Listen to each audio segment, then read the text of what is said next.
So at that point, maybe steps have not been taken by a person. There's not been a lot of pre-planning, which is maybe why we circle back around to why it is so important to think about these things before you reach that point.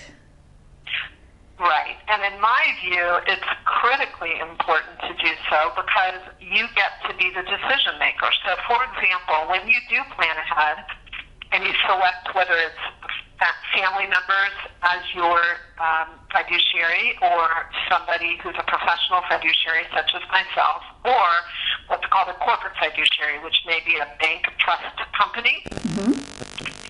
In any of those cases, when you plan ahead and you name those people in your estate planning documents, you actually get to talk to those people, whoever it is you've named, and can not only prepare them, or what I do with my clients is I prepare my clients because put together something called a life transition plan, where we gather all of their important information in one place. Not only the things you'd expect, like their account numbers and their passwords and things like that, but also things like they have a pet. Who takes care of the pet if they can't? And what happens to the pet if they're no longer here to care for the pet? So we get into details well beyond simply the factual things like the accounts, which would be obvious. But when you plan ahead, you have the opportunity to do that and to pull all that together. And even more importantly, to have the important but often very difficult conversations about where and how you want to live and where and how you want to die.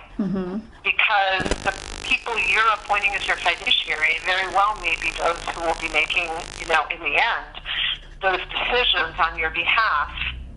And the more we can use what is called the doctrine of substituted judgment, which means I'm stepping into your shoes and doing what you would have done in the situation, that's always better than the doctrine of best interests, which is me trying to say what I think is in your best interest. Right.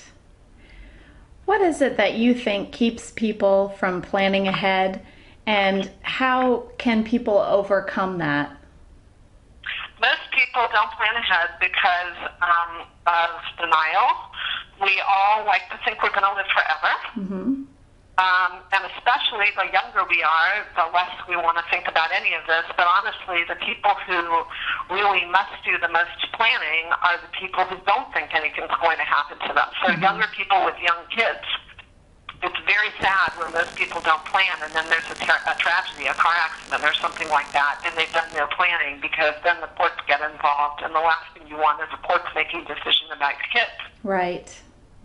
So everybody should plan, but I think the main reason people don't is denial and fear and procrastination. We'd all, rather be out doing whatever it is we like to do. It's an arduous process. It's not an especially pleasant conversation to contemplate one's own demise. Yes. But it's a certainty, and that's what I tell clients, really the position I take is it's the very best gift you can give your family. So for a family just exploring these issues, do you have any other advice or guidance about either handling affairs on their own or seeking professional services? The most important thing is to do it. So I care less about how it's done than that you do it. So what are the things you need to do? Number one, you need to consult with an attorney who specializes in end-of-life matters, so somebody who is a specialist in wills, estates, trusts, and so on, and have the proper documents prepared which conform to the statutes in the state in which you live.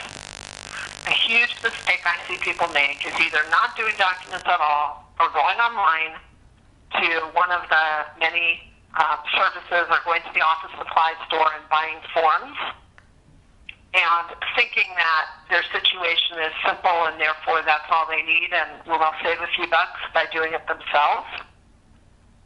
And I've seen that, and it's a huge mistake because people's situations are very often not as simple as they think they are.